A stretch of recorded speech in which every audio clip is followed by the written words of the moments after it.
నిన్న బీసీల ధర్నా సందర్భంగా రాష్ట్రపతి ద్రౌపది ముర్ముపై చేసిన కామెంట్పై మరోసారి స్పందించిన మంత్రి కొండా సురేఖ, నేను ఎలాంటి తప్పు మాట్లాడలేదు, ఉన్నది ఉన్నట్టుగానే మాట్లాడాను.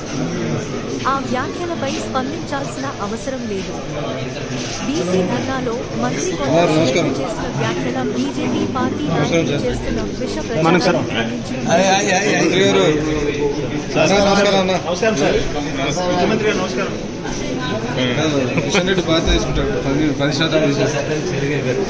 చట్టం చదవమని సార్ చట్టం మొత్తం చదువు దాంట్లో ఎవరికి లేదు. బ్లాంకెట్గా మొత్తం ఎన్బ్లాక్ 42% రిజర్వేషన్, సబ్ కేటగరైజేషన్ లేదు.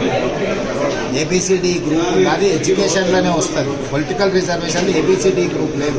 ఆయన ఏం మాట్లాడుతున్నా ఆయన అర్థం లేకుండా మాట్లాడుతున్నారు. ఇప్పుడు మనం మాట్లాడుతున్నది ఈ గ్రూప్కి 4% ఉంది రిజర్వేషన్, 10-8 వచ్చింది ఆల్రెడీ ఉంది. ఈపీ పొలిటికల్ రిజర్వేషన్ కేటగిరీ ఉందా? బీసీ అంటే బీసీ ఉంది. ఆయనకు ఆ మాత్రం కూడా అర్థం కాకుండా కేంద్ర మంత్రి అయితే నేను ఏం చేస్తాను? ముస్లింకి లేనే లేదు బాస్, ముస్లింస్ అనే రిజర్వేషనే లేదు. ముస్లింస్ బీసీలకి